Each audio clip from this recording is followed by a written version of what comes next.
So hey guys, and welcome back to AMZ's Corner. How you guys doing out there? So I'm just getting finished up on this Audi here.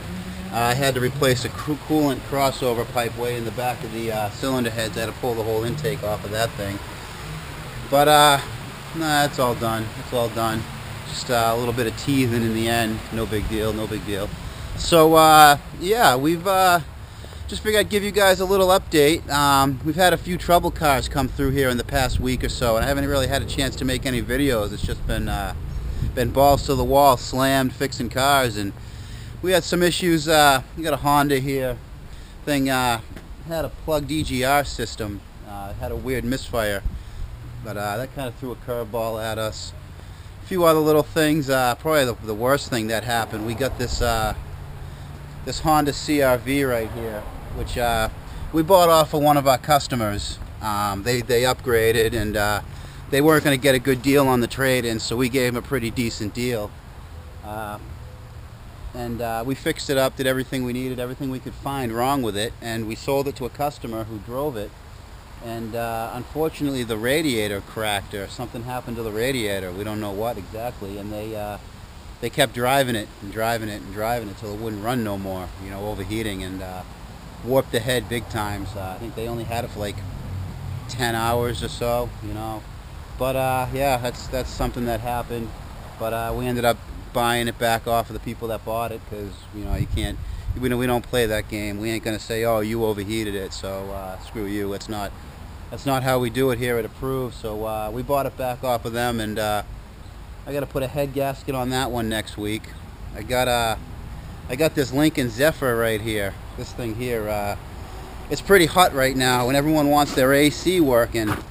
And this car came in with no air conditioning, and I diagnosed the problem to something called an evaporator temp sensor. The evaporator is the piece of the air conditioning system behind the dashboard that actually gets cold, and it's just like a radiator working in reverse that gets cold, blows air through it, makes the inside cold.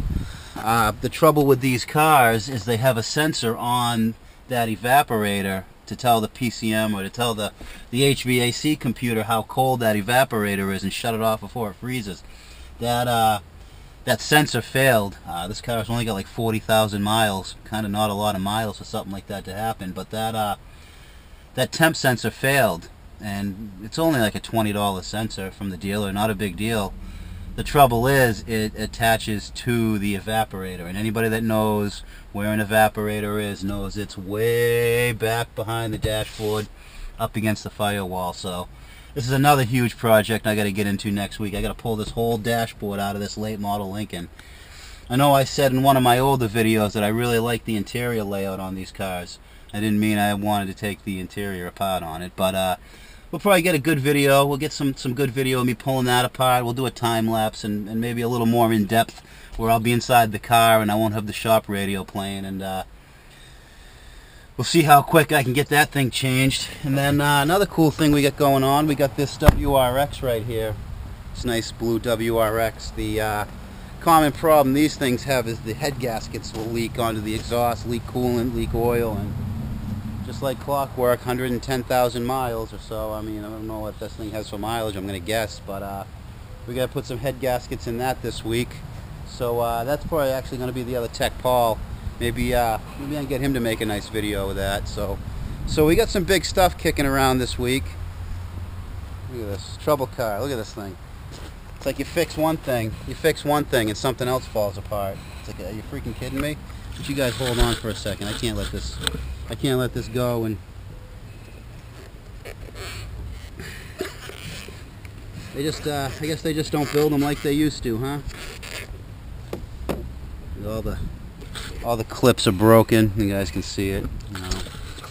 But it's not in the budget to put a new light in it, so we'll just clip this one back together as best we can.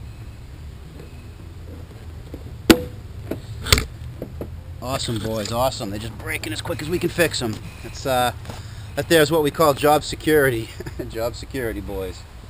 So what else we got going on? Just a bunch of projects out the door today. Got I still haven't gotten a sticker on the Sonnet. It's just too busy. Lucky I haven't been pulled over and had to talk to the man, but I think I could talk my way out of that. There's no reason why it won't pass. I need to get the horn working and a light switch. No big deal, no big deal. Just got to do it. Just so busy working on other people's cars that, you know, you just don't want to work on my own. So, another thing that happened recently, any of you guys that have relatively reasonably popular channels, have you guys been contacted by YouTube?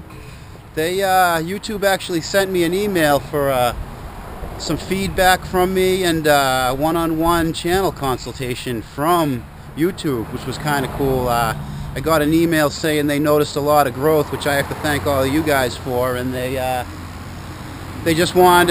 me a lot of questions about how I started my channel, my goals for the channel, and all of that, and kind of a pleasant experience.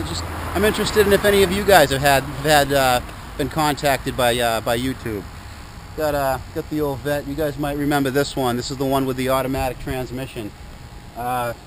I think one of you guys guessed why it's a perfect car for the person who owns it, but I'm not going to say why. Well, anyways, guys, I just wanted to give you a quick update on what's going on here at the shop. I haven't really had a video since last week. Just trouble cars, just trying to get the stuff out and just sweating so hot. It's just hard to get home and edit some videos together. And that's another thing. I've had a couple of videos I've made lately where the audio sync, I know you guys were complaining about my audio sync wasn't quite up to snuff, and I found the problem, but a couple of videos got left on the cutting room floor because of it. But anyways, guys, just a little update, and looks like we got some awesome weather coming. Looks like we've got some killer thunderstorms, so I'm going to batten down the hatches, get cleaned up, and run for the hills. So until next time, guys, keep it out of the cabbage.